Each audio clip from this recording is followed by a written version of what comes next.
pois a tua glória quero ver.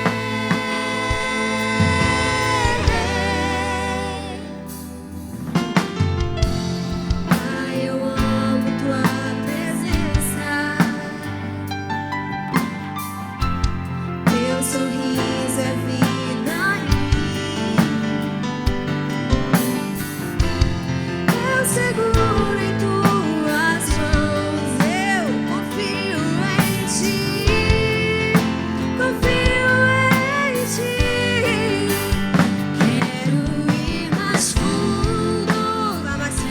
leva-me Vá mais mais fundo. Deus perto, tem muito mais, onde eu muito te mais. O poder de Deus não tem limites. Não tem limites pro que Ele aos pode teus pés fazer. me rendo, pois a tua glória quero ver.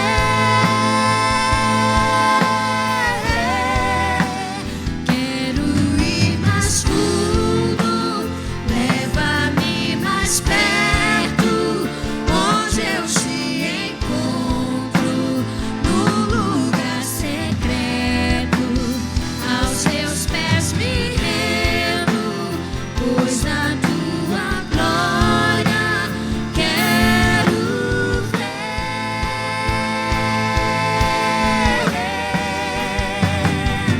Tudo que eu mais quero é te ver. Me envolva com tua glória e poder. Tua majestade é real, tua voz ecoa em meu ser. Tudo que eu mais quero é te ver. Me envolva com tua glória e poder. Tua majestade é real, tua voz ecoa em meu ser. Tudo que eu mais quero é te ver. Me envolva com tua glória e poder.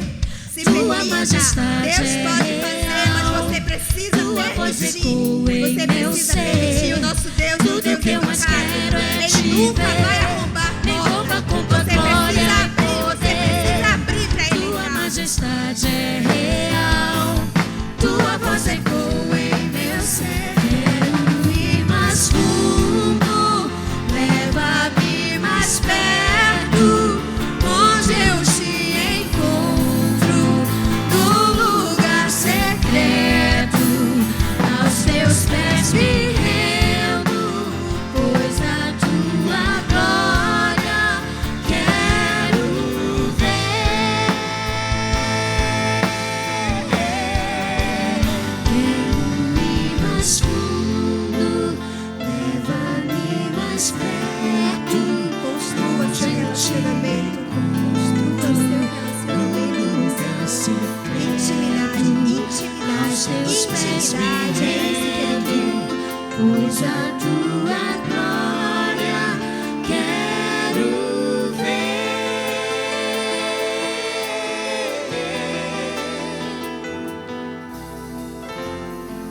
Aleluia.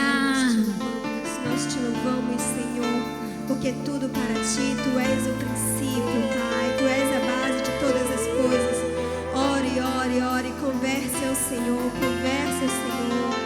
Entregue sua vida, construa dentro do seu coração um trono para que Ele possa reinar, para que Ele possa ser glorificado dentro de você. Construa a sua intimidade. É na sua intimidade que você é transformado.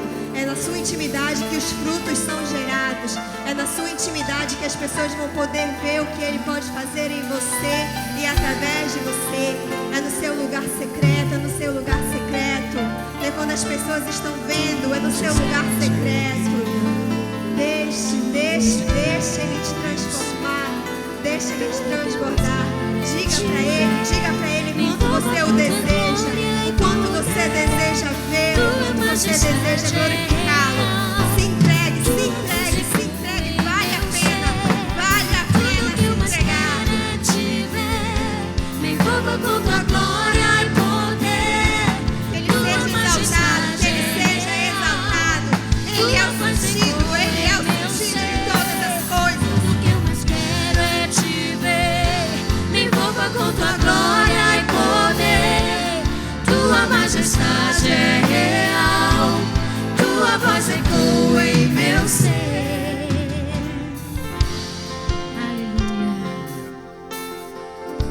Aleluia. Aleluia. Nosso Deus se faz presente nesse lugar. Ele está aqui para operar maravilhas. Aleluia. Diga palavras de adoração ao Senhor, a esse Deus que é digno de toda honra e de toda glória, merecedor do nosso melhor. Diga que você é apaixonado por Ele. Diga que tudo o que nós desejamos é vê-lo, é contemplá-lo na beleza da sua santidade. Aleluia, Pai. Recebe, Senhor, a nossa adoração a Ti. Aleluia. Diga aleluia. Glorifique o nome do Senhor, porque Ele está aqui. Você é livre.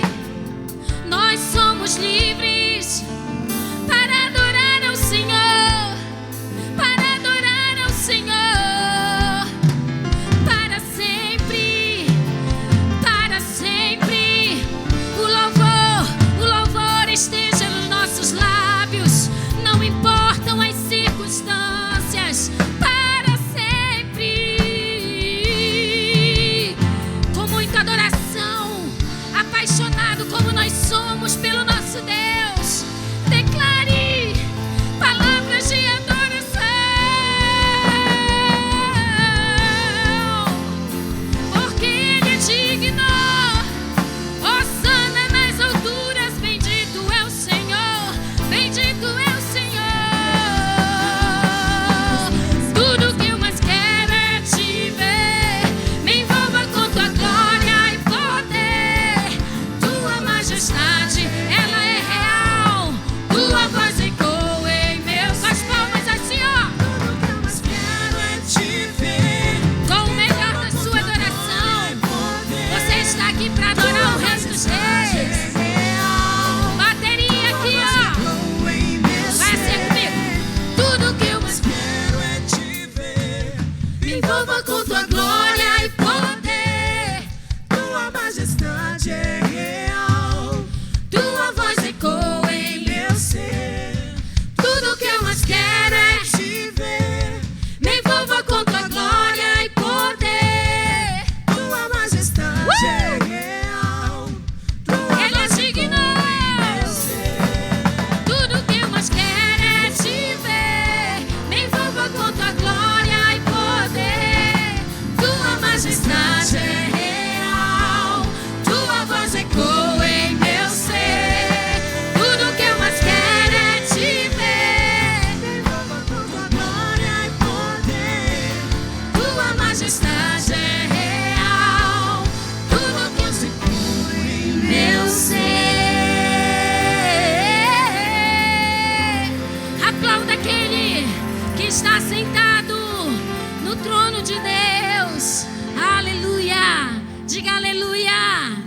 Glória a Deus. Cristo vive em nós. Amém? Você pode só olhar para o irmão, para a irmã que está do seu lado e dizer: olha, Cristo vive no seu coração. Ele vive em ti, Ele vive em mim. Vamos adorá-lo, porque todo ser que respira, louve ao Senhor.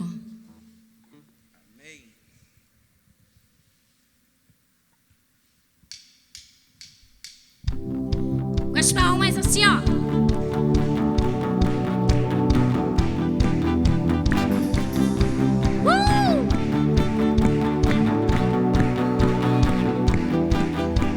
Ao despertar eu cantarei, teu nome eu proclamarei. No ritmo do meu coração levarei a salvação.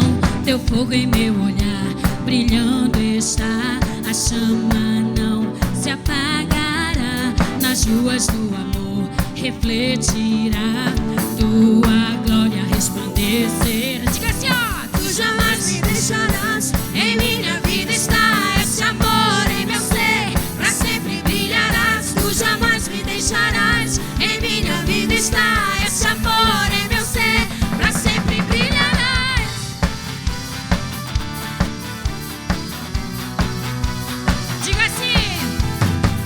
vives em mim, vives em mim, meu coração pra sempre. Tu vives em mim, vives em mim, meu coração pra sempre. As palmas.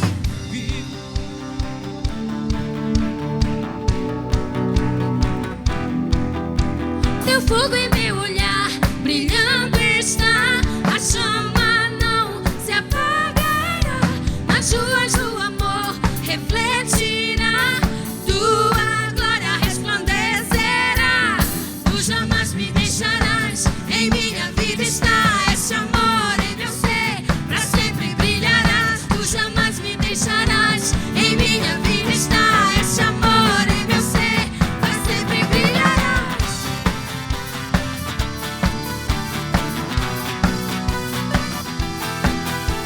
Tu vives em mim, vives em mim, meu coração pra sempre. Tu vives em mim, vives em mim, meu coração. Diga isso. Tu vives em mim, vives em mim, meu coração pra sempre. Tu vives em mim, vives em mim, meu coração pra sempre. É pra sempre, Senhor. O nosso coração é teu.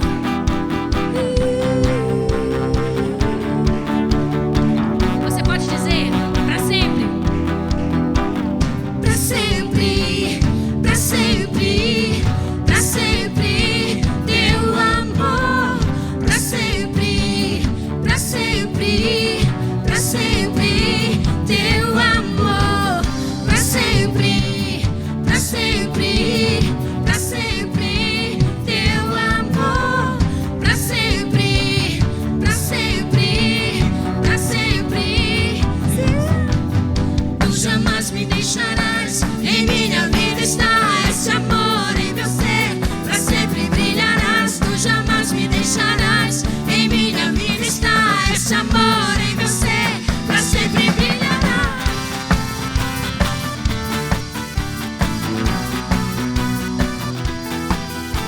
Tu vives em mim, vives em mim, meu coração pra sempre. Tu vives em mim, vives em mim, meu coração pra sempre. Tu vives em mim, vives em mim, meu coração pra sempre. Tu vives em mim, vives em mim, meu coração pra sempre.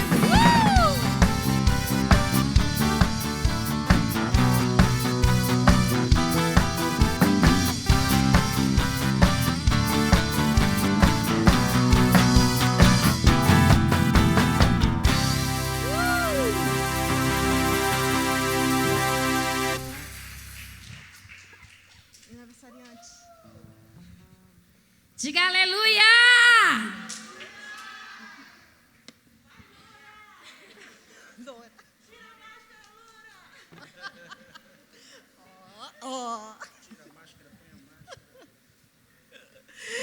Gente, agora a gente vai fazer um momento muito especial.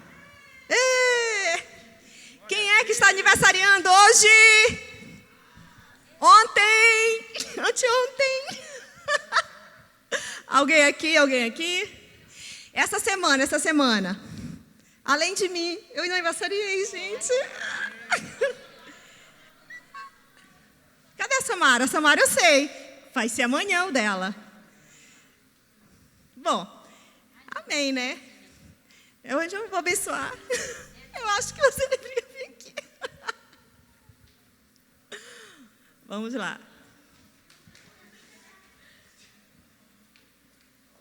Amém, gente. Vamos orar para os aniversariantes. Cadê a Samara, gente?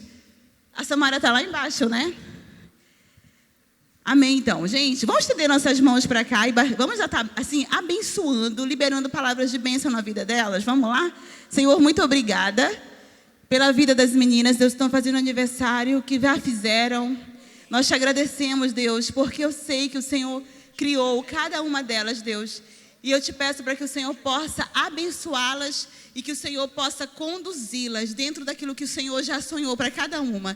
E nessa noite nós queremos abençoá-las com rica bênção, que o Senhor possa abençoá-las de uma forma grandiosa, Senhor. Nós te pedimos que elas possam, sabe, os planos delas, que elas têm colocado diante do Senhor, possam ser, sabe, reafirmados por Ti, e que o Senhor cumpra no seu tempo tudo aquilo que o Senhor tem sonhado para elas. Em nome de Jesus, amém. Obrigada, gente. Bom, agora eu vou falar sobre algo também que eu acho muito legal, gente, que se chama compartilhar. Gente, existe coisa mais legal, né, do que compartilhar, não, né? Para mim, compartilhar é um ato de amor. É um ato de amor. Por isso que quando nós ofertamos, quando nós dizimamos, eu acredito que nós estamos amando, porque nós estamos compartilhando aquilo que Deus nos deu. Então, nesse momento, amados, eu convido vocês a compartilhar amor nesta noite, ok? Amém.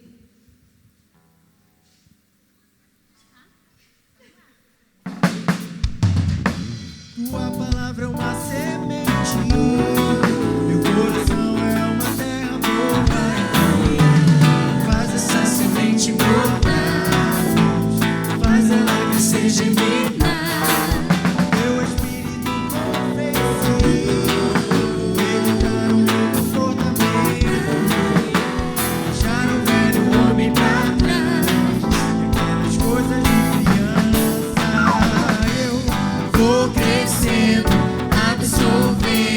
absorvendo, desenvolvendo amor em Deus. Vou crescendo, absorvendo, desenvolvendo amor em Deus. Vou crescendo, absorvendo, desenvolvendo amor em Deus. Vou crescendo, absorvendo.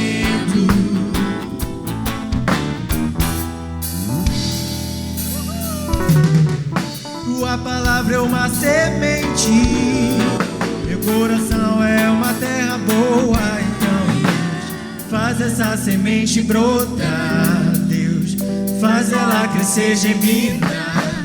O teu espírito convence, vou editar o meu comportamento, deixar o velho homem pra trás, e aquelas coisas de criança. Vou crescendo, absorvendo, desenvolvendo amor em Deus. Vou crescendo, absorvendo, desenvolvendo amor em Deus. Vou crescendo, absorvendo, desenvolvendo amor em Deus. Vou crescendo, absorvendo.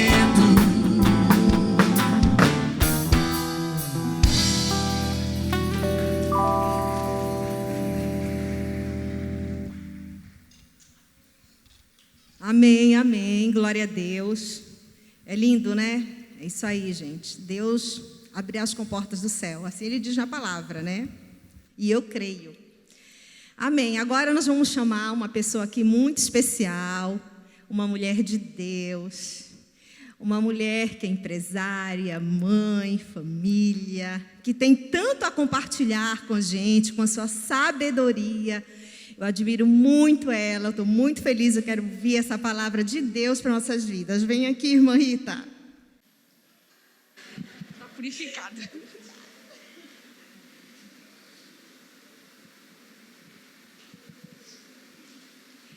Que a graça, a paz do Senhor seja com todos nesta noite. Eu quero dizer que é uma alegria estar aqui com vocês para compartilhar. A Claudinha falou de compartilhamento e eu estou aqui para compartilhar. A gente refletir juntos a palavra do Senhor, tá? Eu trago assim um assunto que vou tentar, nesse tempo que o culto se reduziu, né? Esse tempo. Então, eu vou tentar passar para vocês e a gente vai refletir sobre esse tema, identidade de propósito, tá? E eu quero que você passe o próximo slide. tem uma frase bem impactante que diz assim: a maior tragédia da vida não é a morte, é uma vida sem propósito. Essa é a maior tragédia da vida, é nós passarmos pela vida sem saber por que estamos, quem somos, por que estamos aqui, viver sem nenhum propósito. O provérbio diz o seguinte: muitos são os planos no coração do homem, mas o que prevalece é o propósito do Senhor. Nós podemos fazer muitos planos, e Deus não nos impede nem nos proíbe de fazermos planos, mas o que vai prevalecer é o propósito do Senhor. Então nós temos que estar focados no propósito, nós temos que buscar conhecer o propósito. Agora, para nós conhecermos o propósito, nós vamos passar por situações que às vezes não são muito agradáveis, porque nós precisamos saber quem somos, e nem sempre nós estamos dispostos a nos submeter a uma identidade que Deus já planejou para nós antes da criação do mundo. Porque nós fomos planejados antes da criação do mundo, e quando Deus nos planejou, Ele estabeleceu o propósito. Antes dele nos criar, Ele estabeleceu o propósito e nos criou para cumprir o propósito. E eu quero, primeiramente, antes de falar sobre a identidade de propósito propriamente dita, eu quero refletir com vocês sobre as adversidades da vida. E para isso nós vamos ler esse texto aqui de Marcos, capítulo 4, versículo 35 até o 41. Pode passar. Naquele dia, ao anoitecer, disse ele aos seus discípulos, Jesus disse aos discípulos: vamos atravessar para o outro lado. Deixando a multidão, eles o levaram no barco, assim como estava. Outros barcos também o acompanhavam. Levantou-se um forte temporal e as ondas se lançaram sobre o barco, de forma que este foi se enchendo de água. Jesus estava na popa, dormindo com a cabeça sobre um travesseiro. Os discípulos o acordaram e clamaram: mestre, não te importa que morramos? Ele se levantou, repreendeu o vento e disse ao mar: aquieta-te, acalma-te. O vento se aquietou e fez-se completa bonança. Então perguntou aos seus discípulos: por que vocês estão com tanto medo? Ainda não têm fé? Eles estavam apavorados e perguntavam uns aos outros: quem é este que até o vento e o mar lhe obedecem? Baseado neste texto, eu quero refletir com vocês sobre as adversidades da vida. A primeira coisa que eu quero que a gente reflita é que as adversidades da vida existem, elas são inevitáveis. Elas são inevitáveis, ninguém escapa. Nem homem, nem mulher, nem rico, nem pobre, nem jovem, nem idoso, ninguém escapa das adversidades da vida. Do nosso nascimento até o dia da nossa morte, nós vamos passar por adversidades. Ninguém aqui, ninguém na face da terra é blindado contra a adversidade. Deus não nos blindou contra a adversidade. Tanto não nos blindou contra adversidades que Jesus disse: no mundo tereis aflições. Então nós estamos suscetíveis às adversidades, elas são inevitáveis. Pense quantas adversidades você já passou que você não pôde evitar, mesmo que você quisesse. A segunda reflexão sobre a adversidade que eu quero trazer é que as adversidades, elas são imprevisíveis. Imprevisíveis. Elas não mandam aviso prévio. Ela diz: epa, vou chegar na próxima semana. Elas são imprevisíveis. Nós estamos vivendo uma, né? Ela não bateu na sua porta avisando que ela ia chegar. Estamos todos aqui vivendo uma situação imprevisível. Elas chegam de repente e viram a nossa vida de cabeça para baixo. Mexem com as estruturas da nossa vida que parecia bem arrumadinha, tudo acomodadinho no lugar, e ela chega e tira tudo do lugar. A vida em si é imprevisível. Alguém sai de casa, vai atravessar a rua e sofre um acidente. Quem ia prever?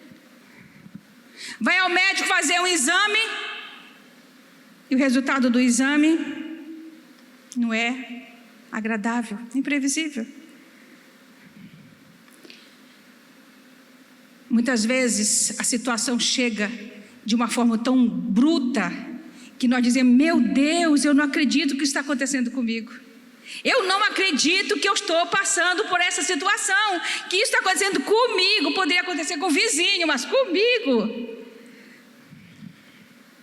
A gente pensa, nós evangélicos pensamos que a adversidade só tem que acontecer com o que a gente chama de ímpio.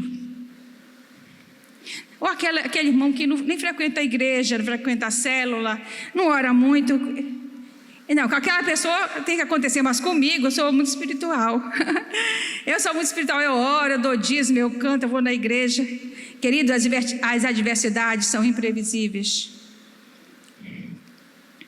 A terceira reflexão sobre as adversidades é que elas são, às vezes, inadministráveis.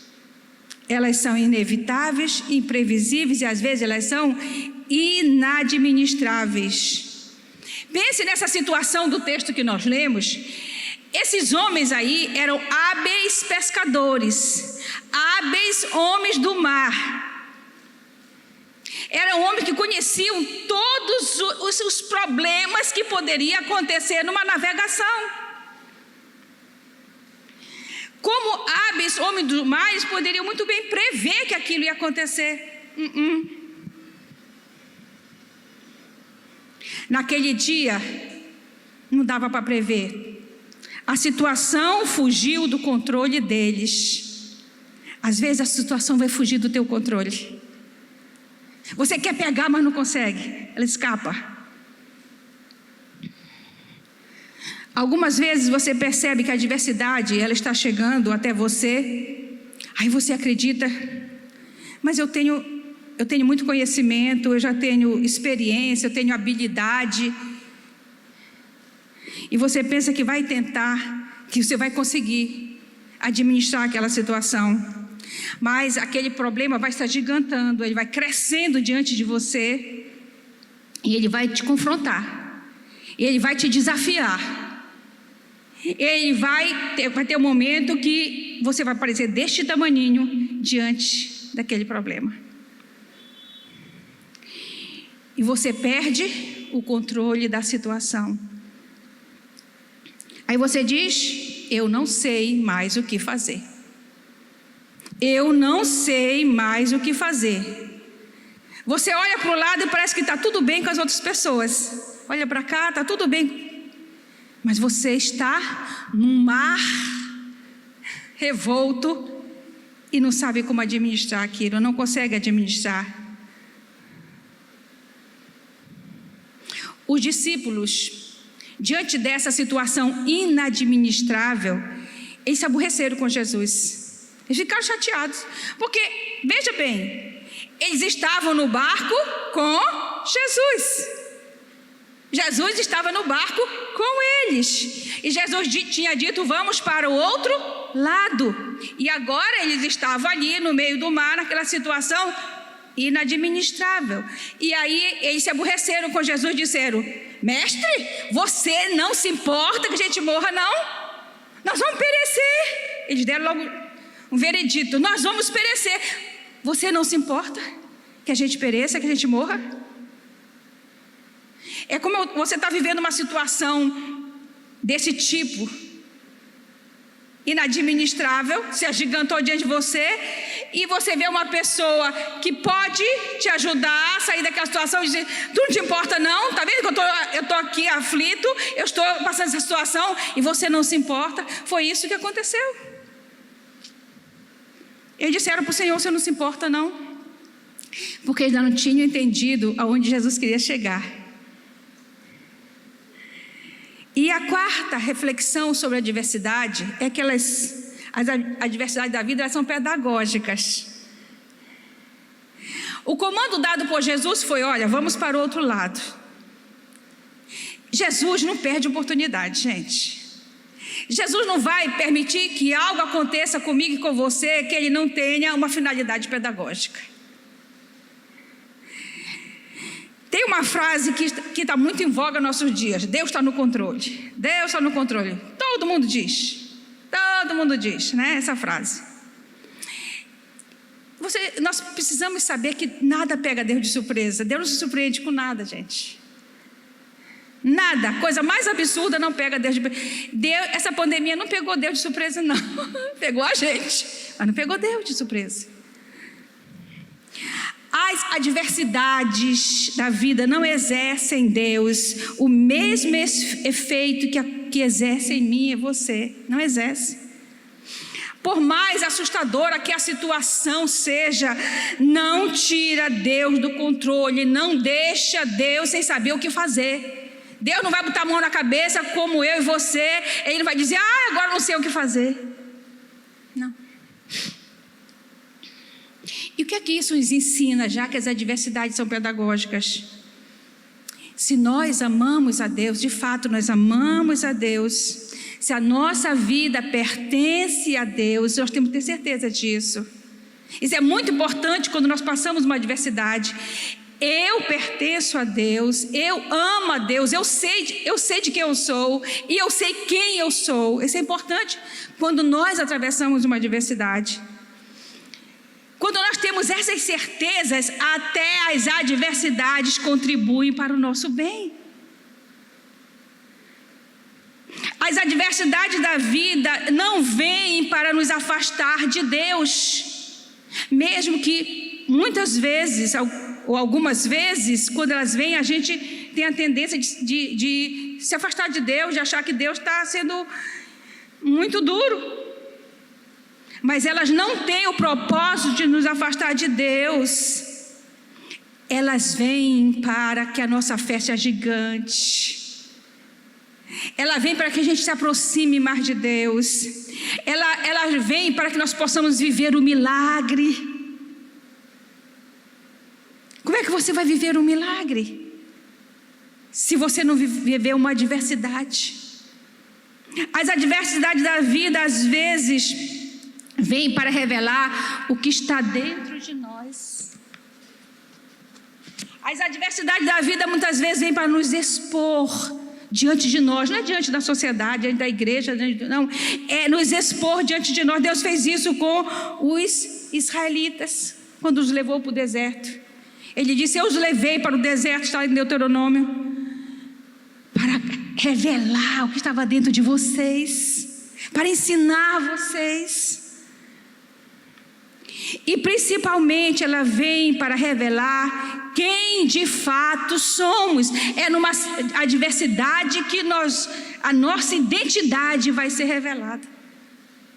Porque quando está tudo bem, a gente consegue maquiar, a gente consegue representar, a gente consegue botar uma máscarazinha. E quando a gente põe máscara, o nosso rosto, ele está parcialmente coberto. Então, as adversidades, elas têm essa finalidade pedagógica de revelar quem somos de fato. E por que ela tem essa finalidade? É para nos alinhar ao propósito para o qual fomos criados, a fim de vivermos uma identidade de propósito. É para isso que existem as adversidades. Todo filho de Deus vai passar por adversidade. Não tem nenhum que Deus diga: não, esse aqui é meu predileto, ele não vai passar. Todos vamos passar. E a finalidade principal é essa: revelar a nossa identidade, para que nós possamos ser alinhados para cumprir o propósito para o qual fomos criados. Aí nós perguntamos: já que a finalidade, uma das finalidades da diversidade na nossa vida é pedagógica, para revelar a nossa identidade. A pergunta é: quem sou eu? Quem sou eu? Você se pergunta: quem sou eu? Identidade de propósito. O que é isso? Identidade de propósito. A identidade de propósito não está na tua certidão de nascimento nem no teu RG. Tu não vai encontrar lá. Vamos lá para Mateus, capítulo 16, versículo 13 em diante, diz assim: chegando Jesus à região de Cesareia de Filipe, perguntou aos seus discípulos: quem os homens dizem ser o Filho do Homem? Eles responderam: alguns dizem que é João Batista, outros Elias e ainda outros Jeremias ou um dos profetas. E vocês?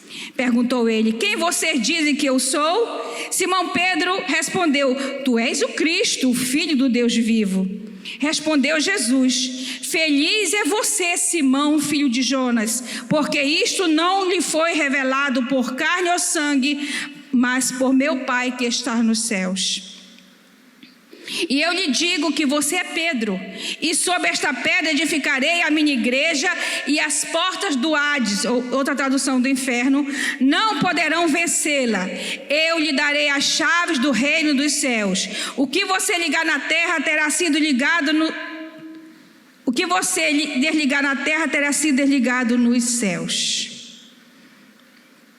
Vamos refletir sobre esta conversa de Jesus com os discípulos. A primeira coisa que Jesus fez foi dizer assim: o que é que os homens, o que é que as pessoas aí dizem que eu sou? E é interessante que Jesus fez uma pergunta, mas ele não estava interessado na resposta. É engraçado, né? Você fazer uma pergunta, mas não está interessado na resposta. Jesus não estava interessado. O que é que as pessoas estavam pensando dele? Ele fez essa pergunta para chegar na outra. Está entendendo? Porque Jesus sabia que as pessoas lá fora, elas tinham uma visão errada dele. Aquelas pessoas que estão sempre procurando um grande profeta, um grande. Então, sempre que chegava assim, eles achavam: João Batista foi grande. Jeremias foi um grande profeta. Então, estão sempre procurando algum que está na crista da onda. Mas Jesus não estava interessado nisso. E ele olha para eles e diz assim: e vocês? E você? Agora o negócio é particular. Vocês que estão andando comigo, que comem comigo, que estão o tempo todo comigo. E vocês? O que é que vocês pensam de mim? O que vocês acham? E aí Pedro, que era sempre o falante, né? Ele disse assim: tu és o Cristo, o Filho do Deus vivo. Aí Jesus diz assim para ele: feliz é você, Simão, filho de Jonas. Outra tradução diz Simão Bar Jonas, porque Bar significa filho de. Então, Simão, filho de Jonas. Quando ele diz, veja bem que ele chama o nome de Simão e depois diz qual era o pai dele. Feliz é você, Simão, filho de Jonas. Ele está falando carne e sangue. Quando ele fala da filiação biológica de Pedro, ele está falando de carne e sangue. Porque isto não foi revelado por tua identidade biológica. A tua identidade biológica, o que está no teu RG, na tua certidão de nascimento, não pode saber dessas coisas. Mas por meu Pai que está nos céus. Só podemos conhecer verdadeiramente Deus através de uma revelação sobrenatural. Sobrenatural. Só o Pai pode identificar corretamente o Filho. Por isso que ele diz Simão, filho de Jonas. A nossa identidade biológica jamais pode nos dar condição de sabermos as coisas sobrenaturais. Porém, a nossa identidade de propósito que é declarada a nós pelo Pai Celestial, revela quem somos nós. Quem somos nós? Nós só iremos conhecer a nossa verdadeira identidade quando mergulharmos na identidade de Jesus. Jesus revelou a identidade de Pedro depois que Pedro, de forma sobrenatural, disse quem era Jesus. Quando Pedro tem a revelação da identidade de Jesus, Jesus declara a identidade de Pedro. Ele diz: você é uma pedra pequena, e sobre o fundamento do que a ti foi revelado, eu edificarei a minha igreja. Você percebeu? Algumas pessoas aí dizem assim, que a igreja foi, Jesus disse, eu vou edificar a minha igreja em Pedro. Não foi isso que Jesus disse. Jesus disse, você é uma pedra, porque Pedro teria uma importância nessa edificação, mas ele não era o fundamento. Ele diz, tu és Pedro, e sobre a revelação, essa revelação que tu tivestes é o fundamento da igreja. E ele, que revelação ele teve? Da identidade de Jesus. E a igreja é edificada em Jesus. Desculpe, mas meu óculos está com a perninha frouxinha aqui. Tá? No Salmo 2, versículo 7, ele me disse, tu és meu filho, eu hoje te gerei. O Senhor está dizendo para ti e para mim, tu és meu filho, eu hoje te gerei. Você percebe isto? A grandeza desta declaração? Ele está dizendo, tu és meu filho, essa é a tua identidade. Essa é a tua identidade. A tua identidade, ela se mostra pela paternidade que eu te dou. Tu és meu filho. Eu te dou a minha paternidade e aí a tua identidade, ela é declarada. Eu hoje te gerei. Na implantação e na expansão do reino de Deus, quando temos a clara visão do propósito da nossa existência, nós nos enxergamos nele. Nós nos enxergamos nele. Nós precisamos nos enxergar naquele que disse, eu hoje te gerei, tu saíste daqui, tu saíste de mim, a tua identidade foi gerada em mim. Nós nos enxergamos nele, e quando nós nos enxergamos em Deus, nós descobrimos a nossa verdadeira identidade. Então, quando nós descobrimos a nossa identidade, nós somos reclassificados, e nós somos inseridos no eterno, porque fomos gerados nele. Você entendeu isto? Quem é você? Você foi gerada nele, você tem que se enxergar nele. A Bíblia diz que isso aconteceu antes da fundação do mundo. Todas as coisas existem para um propósito.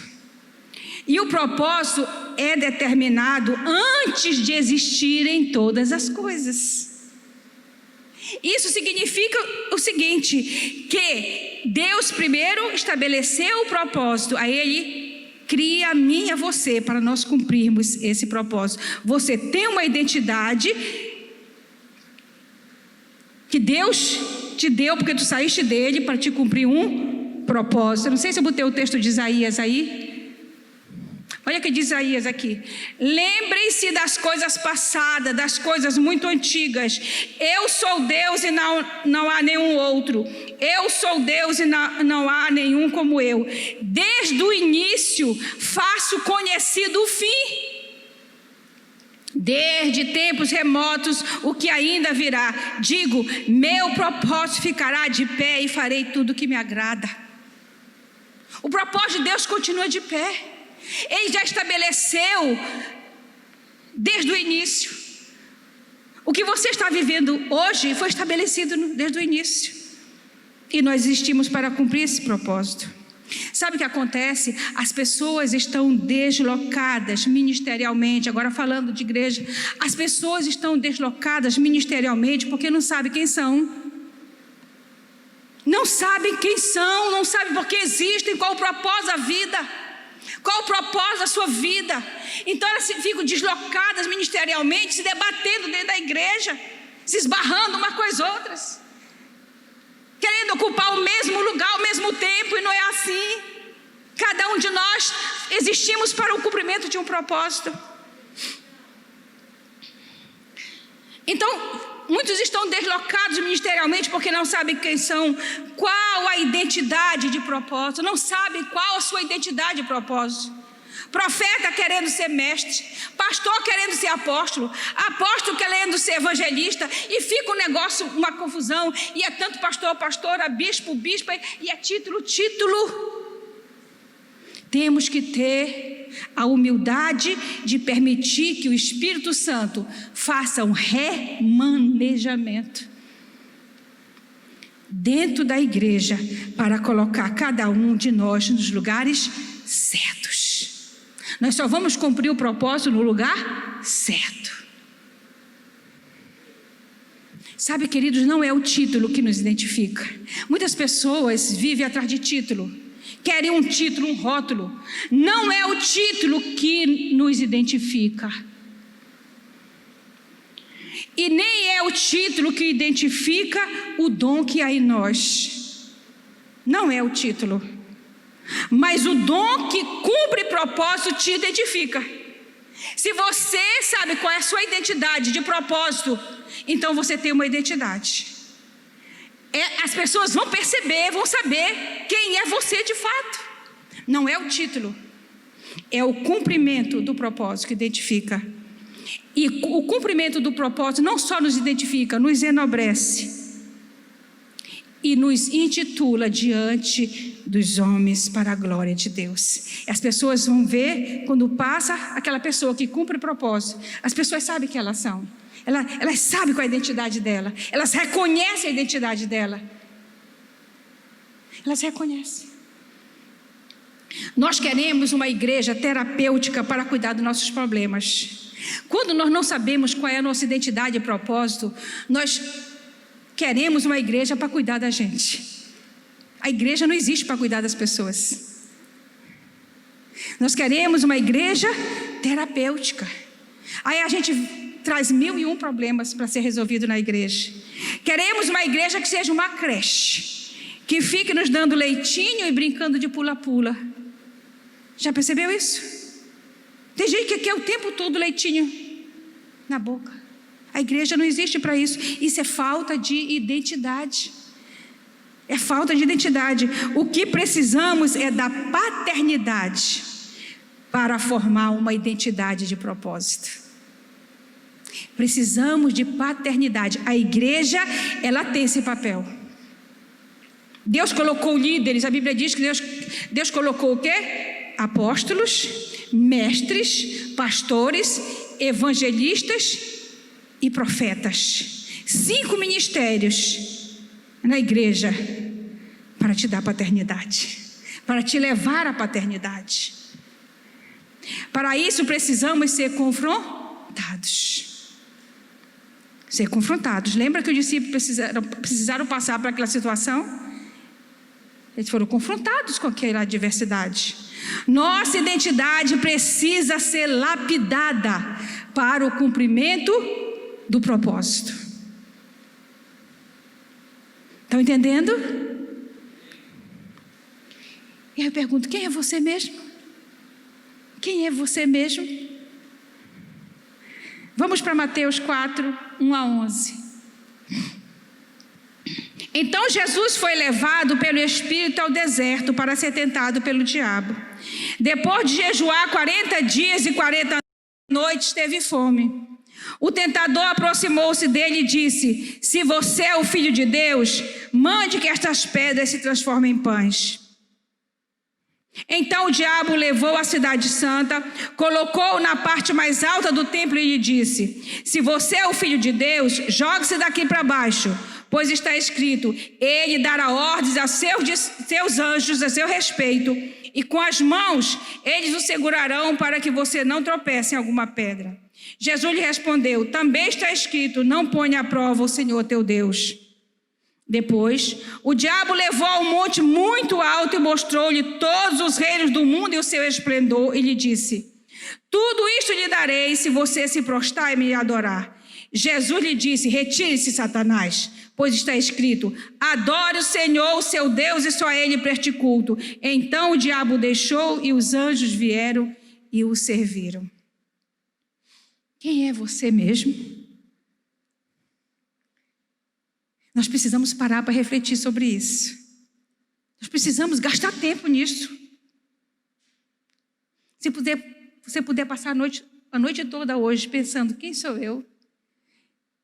À luz da palavra do Senhor, você vai amanhecer o dia uma pessoa diferente. Se o seu nível de entendimento só vai até o que você é biologicamente, tem gente que o nível de entendimento só vai ser isso. Se o seu nível de entendimento acerca da sua identidade vai até o que você é biologicamente, então você vai usar as tuas habilidades apenas para suprir as tuas necessidades básicas. Tudo isso é natural, porém, você vai comprometer a tua identidade de propósito. Se toda a nossa vida nós vamos nos esforçar apenas para suprir as nossas necessidades, comer, beber, vestir, essas coisas básicas, então nós comprometeremos a nossa identidade de propósito. Se queremos viver a mentalidade do reino de Deus, o reino de Deus não é uma cultura, apesar das pessoas dizerem assim: a cultura do reino de Deus não é cultura. Reino de Deus é uma mentalidade. Está lá em Romanos 12. É uma mentalidade. Se queremos viver a mentalidade do reino de Deus, não podemos comprometer a nossa identidade por causa da nossa necessidade. Não podemos. A necessidade fala da fragilidade, da falibilidade humana, coisas puramente temporais. A identidade declara o propósito para o qual existimos e para o qual nos movemos, e isso não é temporal, isso é eterno. A nossa identidade, ela fala de eternidade. A nossa necessidade fala de coisa temporal. O versículo 3 e 4 do texto que lemos, você pode colocar aí, querido, por gentileza, o versículo 3 e 4 de Mateus 4.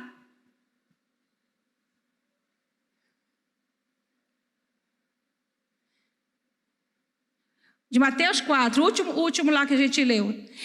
O 3 e o 4, o tentador aproximou-se dele e disse assim: se você é o Filho de Deus, mande que estas pedras se transformem em pães.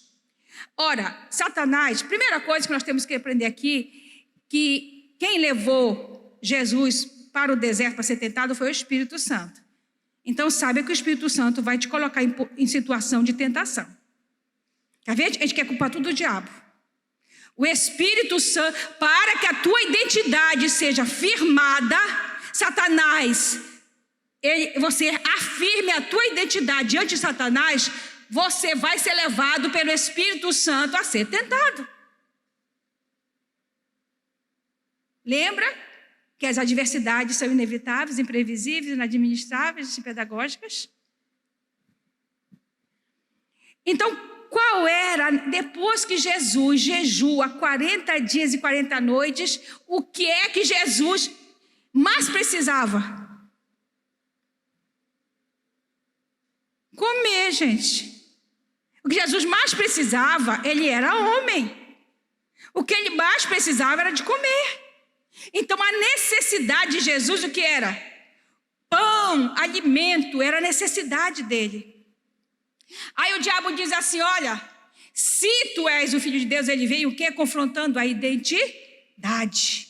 Ele tinha ouvido o Deus dizer lá no Jordão: este é o meu Filho amado em quem me comprazo. Quem é que afirma a identidade? O Pai. Só o Pai pode afirmar a identidade. Jesus disse: Simão, filho de Jonas.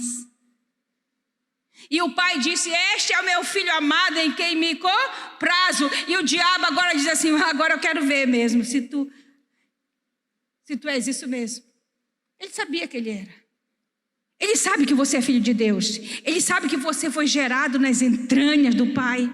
Mas ele vem te confrontar com a identidade. Se tu és o filho de Deus, mande que essas pedras formem pães. Ora, Jesus estava com fome, necessidade. Mas Jesus disse: olha, nem só de pão viverá o homem, mas de toda a palavra que sai da boca de Deus. Isso chama-se propósito. Jesus não fugiu do propósito por causa da necessidade. Ele disse: eu estou com fome sim. Parafraseando o texto, eu estou com fome, mas eu vim cumprir um propósito. E eu não vou ficar aqui transformando em pedra em pão porque tu quer. Eu vim cumprir um propósito. Mais do que o pão, é a palavra que sai da boca de Deus. 5 e 7. Pode passar. Então o diabo levou a cidade santa, colocou na parte mais alta do templo e lhe disse: se você é o filho de Deus, jogue-se daqui para baixo, pois está escrito: ele dará ordem a seus anjos a seu respeito, e com as mãos eles o segurarão para que você não tropece em alguma pedra. Todo homem tem necessidade. Depois do pecado, é algo inerente ao homem pós-pecado. A exibição, a fama, o espetáculo, a autossuficiência. E sabe o que serve muito para isso? A religião. A religião serve muito para isso. Que a religião, ela atende essa necessidade. Não o evangelho. O evangelho é diferente de religião. Então, o homem tem necessidade de fama, de aparecer. Gente, nós vivemos numa época que as redes sociais, você vê as pessoas, é uma exibição só. É a necessidade do homem pós-pecado. E Satanás disse assim: jogue, faz um espetáculo, Jesus. Olha, vai ser lindo, vai parecer no Fantástico. Se bem que o Fantástico não está com essa bola toda hoje em dia, né? Mas vai parecer no Fantástico, Jesus. Olha, tu vai te jogar e os anjos vêm tudo te pegar. Que manchete, que coisa, um espetáculo. Necessidade do homem de espetáculo, fama, exibição. Aí Jesus mostra qual é o propósito. Ele não veio para fazer espetáculo, se exibir, mas para saber quem é Deus. Ele disse: nós estamos no 5 e 7. Pode voltar. Eles também está escrito: não ponha à prova o Senhor teu Deus. Não ponha à prova o Senhor teu Deus. Deus não está aqui para fazer espetáculo. Nós não temos que estar botando Deus à prova para poder nos exibir. Como uma igreja nos Estados Unidos fizeram, eles levaram cobras para a igreja, porque se alguma cobra picar, não vai acontecer nada. Os sinais seguirão os que creem. Não ponha à prova o Senhor teu Deus. Então Jesus, o propósito era não fazer espetáculo. Ele veio com o propósito de fazer Deus conhecido. Jesus veio revelar o Pai. O Pai. Certa vez Jesus disse assim: e a vida eterna é esta, que te conheço a ti como Deus verdadeiro, é Jesus Cristo a quem enviaste. A vida eterna, a priori, não é viver para sempre. A vida eterna, biblicamente, não significa, biblicamente, viver para sempre. Sabe o que é a vida eterna? Conhecer a Deus. Quanto tempo você precisa para conhecer a Deus? A eternidade. A vida eterna é conhecer a Deus e não viver para sempre. E agora conhecer a Deus é a vida toda, então para sempre. Amém? Glória a Deus. Estou finalizando. Versículo 8 e 11. Depois o diabo levou a um monte muito alto e mostrou-lhe todos os reinos do mundo e o seu esplendor. Olha a glória aqui. Ele diz: tudo isto te darei, se prostrados me adorarem. Tem muita gente aceitando isso. Muita gente aceita, tudo eu te dou. Vou te dar tudo, a riqueza que tu quiser, mas tu tem que me adorar.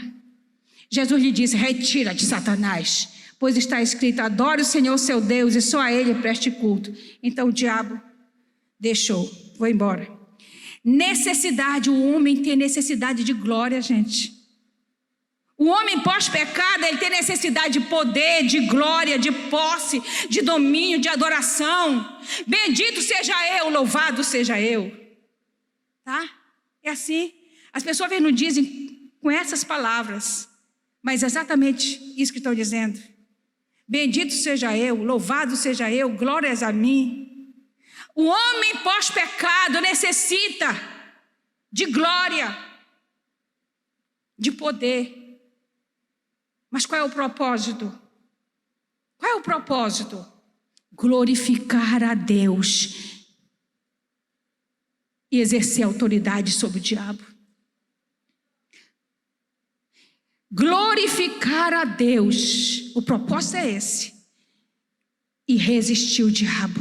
A Bíblia diz: submeta-se a Deus. Quando a Bíblia diz submeta-se a Deus, está dizendo adore a Deus. Adore a Deus, submeta-se a Ele, reconheça quem Ele é, resista ao diabo e Ele fugirá de vós. É o que está dizendo. Então o diabo deixou, foi embora. Foi embora, porque Jesus não estava ali por causa da necessidade, Ele estava ali para um propósito. Você não está aqui por causa da necessidade, você está aqui para um propósito. O que te move, querido? Estou terminando. O que te move? A necessidade ou o propósito? O que está te movendo na terra? Por que você acorda todo dia? Por que você levanta todo dia? Para suprir a tua necessidade ou para cumprir um propósito? As necessidades são reais, mas elas são temporais. O propósito é maior que a necessidade, pois ele diz respeito à nossa própria existência. E no cumprimento do propósito, é interessante você ver bem nesse último texto, no cumprimento do propósito, todas as nossas necessidades, elas são supridas. Se nós cumprirmos o propósito, todas as nossas necessidades serão cumpridas. A Bíblia diz que os anjos vieram e serviram. Jesus não precisou transformar a pedra em pão, porque os anjos vieram e fizeram um banquete para ele. Aleluia, louvado seja o nome do Senhor. As adversidades da vida são permitidas por Deus para nos alinhar e tirar o foco da necessidade de sobrevivência. Quando nós estamos atravessando uma necessidade, uma adversidade, nós logo gritamos para Deus. Os discípulos: acorda, Senhor, acorda, acorda. Você não se importa que a gente morra. No relato de Lucas 8, o propósito era chegar do outro lado. Mas os discípulos acharam que a adversidade os afogaria no mar. A ordem foi: vamos para o outro lado, leve o barco para o outro lado. Mas os discípulos achavam que eles iam morrer afogados. Se Jesus disse que tu vai chegar do outro lado, a adversidade não vai te afogar. Você tem que saber, primeiro, quem é Jesus e quem é você. Eles ainda não sabiam que era Jesus. Eles ainda não sabiam. Tanto que no final ele diz: quem é este? Quem é este que até o vento e o mar lhe obedecem? É porque eles ainda não sabiam que era Jesus. Jesus estava no barco com eles, mas eles não sabiam quem era. Toda uma geração perdeu-se no deserto depois de saírem do Egito. Eles tinham um dos maiores líderes. Moisés foi o maior líder de todos os tempos fora Jesus. Mas mesmo assim, eles fracassaram. O povo fracassou e ficou morto no deserto, exceto Josué e Caleb.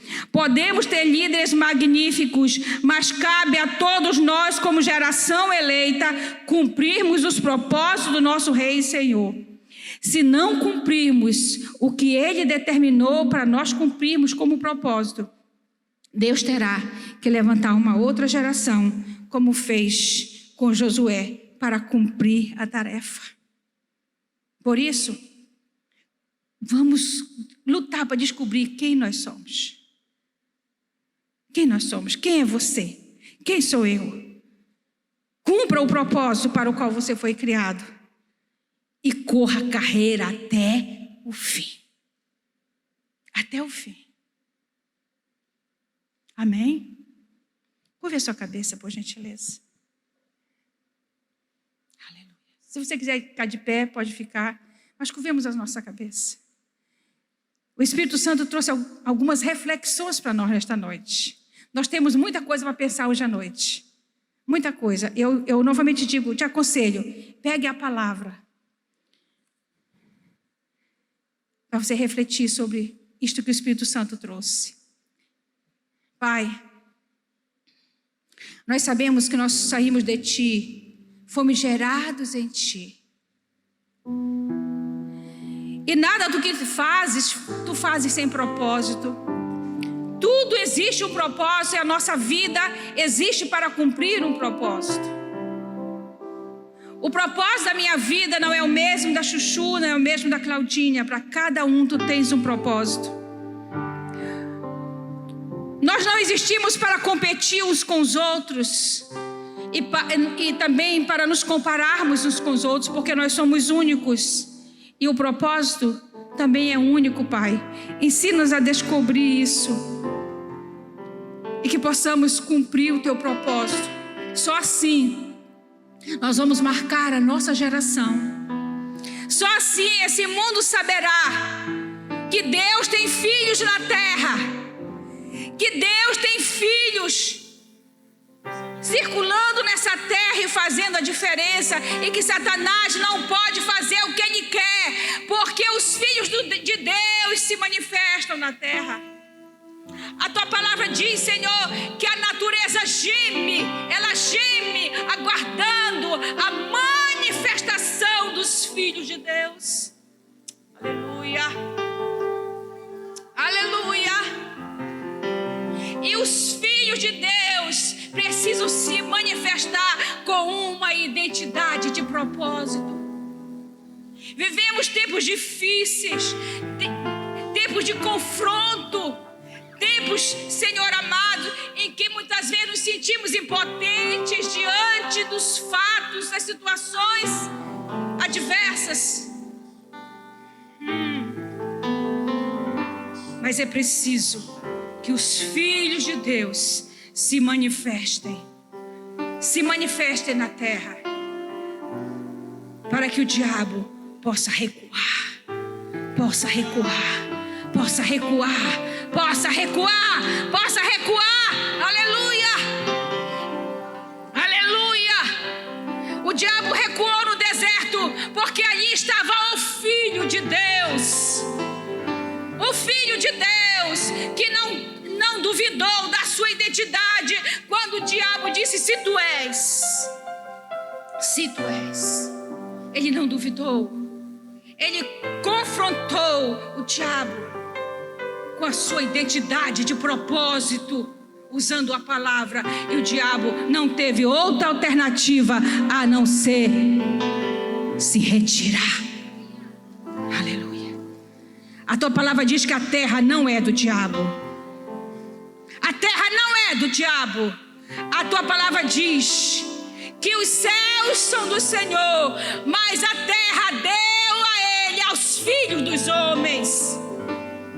E nós precisamos saber disto e viver e andar na terra como filhos de Deus e filhos dos homens, como andou Jesus. Aleluia, aleluia, aleluia. Oh, aleluia. Amados, dê uma salva de palmas para o Senhor.